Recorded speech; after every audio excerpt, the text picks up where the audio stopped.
Ao longo do primeiro mandato do governo Dilma foram formados 3 grandes desequilíbrios macroeconômicos. O primeiro de contas externas.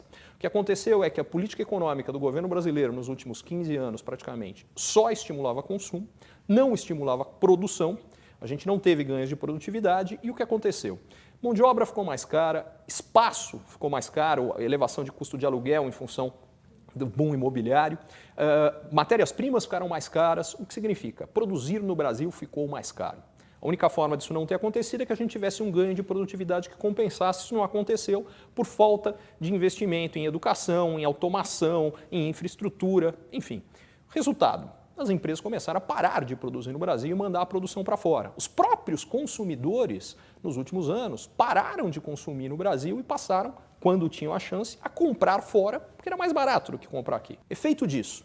Quando o nosso ex-ministro da Fazenda, Guido Mantega, tomou posse há 9 anos, o Brasil tinha, nos 12 meses anteriores, um superávit na balança comercial de produtos manufaturados de 10 bilhões de dólares. Nós exportamos 10 bilhões de dólares a mais do que nós importamos.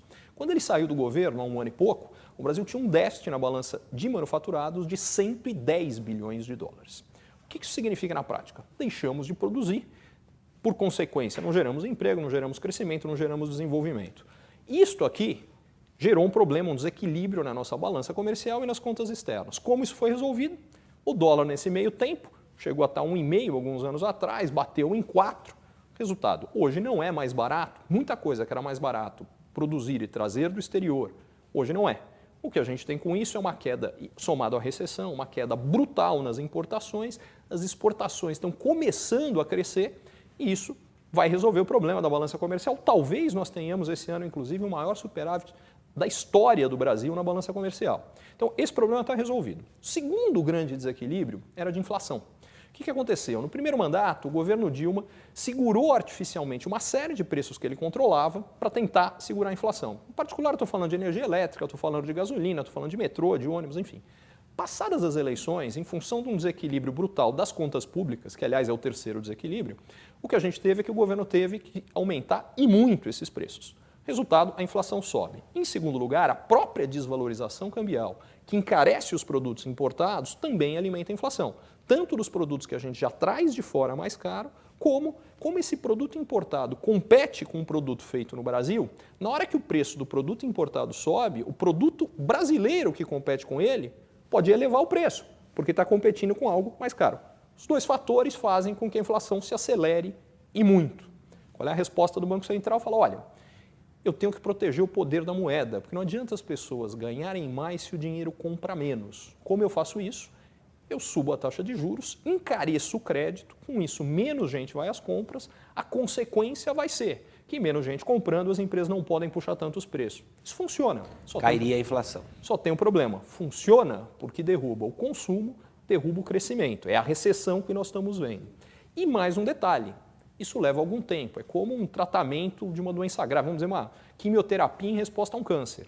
O primeiro efeito da quimioterapia é fazer o doente se sentir pior, porque o câncer ainda não acabou, mas você está sentindo a doença e os efeitos colaterais do tratamento. É o que aconteceu com o Brasil. Nesta hora, na virada do ano passado para cá, acontece uma série de mudanças políticas e o Banco Central tira o pé do acelerador e fala, não, vamos parar com isso. O que significa? A inflação estava para cair de forma agressiva. Ela vai cair, mas ela vai cair bem mais lentamente porque, de fato, o Banco Central parou de pressionar. Então, esse desequilíbrio está a caminho de ser resolvido, mas devagarinho. Poderia ter sido mais rápido.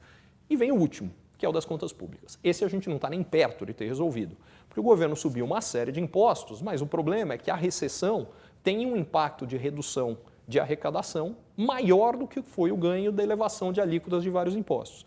Resultado, enquanto o governo não cortar de forma agressiva os seus gastos e, eventualmente, complementar isso com novas elevações de impostos, essa segunda solução está longe de ser ideal, porque ela tem um efeito colateral gravíssimo, que é diminuir o potencial de crescimento brasileiro de longo prazo. Mas, a curto prazo, bota as contas públicas em ordem, o que acontecendo retoma a confiança no Brasil.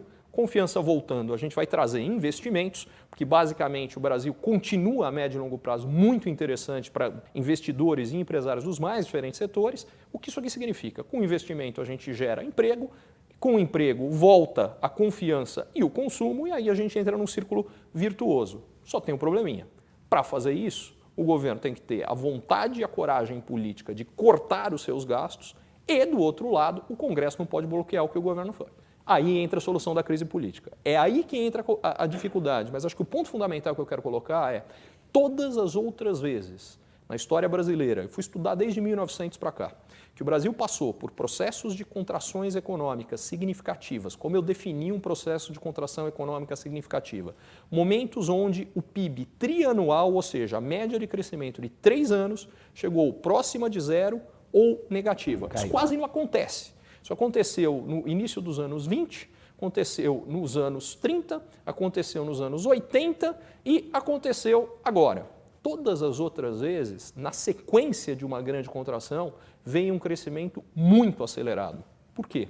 Porque o que acontece é que nesse meio tempo a gente tem uma série de decisões de investimentos de empresas que vão sendo engavetadas. O cara fala, não, eu quero fazer, mas não vou fazer agora, porque vamos ver o que acontece. Na hora que a economia vira, tudo isso vem de uma vez. Isso acelera o crescimento na sequência. Isso vai acontecer dessa vez. O que ninguém sabe, nem eu, é quando.